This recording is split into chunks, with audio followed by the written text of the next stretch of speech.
మహబూబాబాద్ ప్రభుత్వ ఆసుపత్రిలో బతికుండగానే మార్చురీలో రోగిని ఉంచిన ఘటన కలకలం రేపింది. వైద్యం కోసం వచ్చిన రోగికి ఆధార్ కార్డు, సహాయకుడు లేదని ఆసుపత్రిలో చేర్చుకునేందుకు నిరాకరించారు. గత్యంతరం లేక క్యాంటీన్లో బస చేశాడు. చిన్నగూడూరు మండలం జయ్యారం గ్రామానికి చెందిన రవి మూత్రపిండాల వ్యాధితో బాధపడుతున్నాడు. అచేతనంగా పడి ఉన్న రవిని చూసి మృతి చెందాడనే అనుమానంతో సిబ్బంది ఆసుపత్రిలోని మార్చురీకి తరలించారు. మరుసటి రోజు స్వీపర్లు రోగి కదలికలను గుర్తించి పోలీసులకు సమాచారం ఇచ్చారు.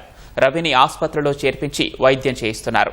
అతడికి వైద్యం ఎందుకు నిరాకరించారో పూర్తి స్థాయిలో విచారణ చేస్తామని ఆసుపత్రి ఆర్ఎంఓ డాక్టర్ జగదీష్ వివరించారు.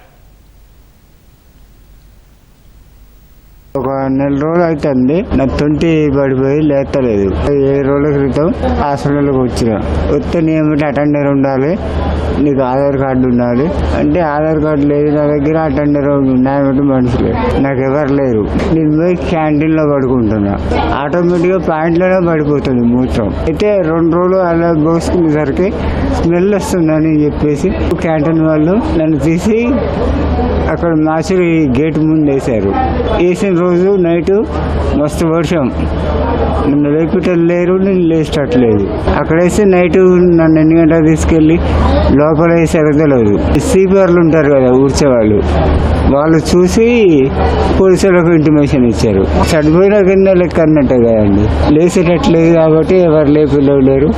నైట్ మొత్తం వర్షం, ఆ వర్షాన్ని గట్టినే తడుచుకుంటున్నా. పోలీసులు వచ్చి రాసుకున్నారు, వాళ్ళు తీసుకొచ్చి అడ్మిట్ చేశారు. ఒక పేషెంట్ అటెండర్ మార్చురీ గది బయట బెంచ్ పైన ఉన్నారని తెలిసింది. ఆ పేషెంట్ సిక్గా ఉండడం వల్ల ఆయన తీసుకొచ్చి ఏఎంసీలో పెట్టి ట్రీట్మెంట్ చేయడం జరిగింది. మొదల అతను అన్నోన్ పేషెంట్గా గుర్తించిన పిదప వారికి ఏఎంసీలో ఉంచి పూర్తి స్థాయిలో ట్రీట్మెంట్ అందిస్తున్నారు. అదే ఎలా వెళ్ళారు, ఎలా తీసుకెళ్ళి ఈయనపోయాడా, లేక ఈయన వెళ్ళి పడుకున్నాడా, లేక ఎవరైనా తీసుకెళ్లారనే కోణంలో పూర్తి స్థాయిలో విచారణ జరిపిస్తారు.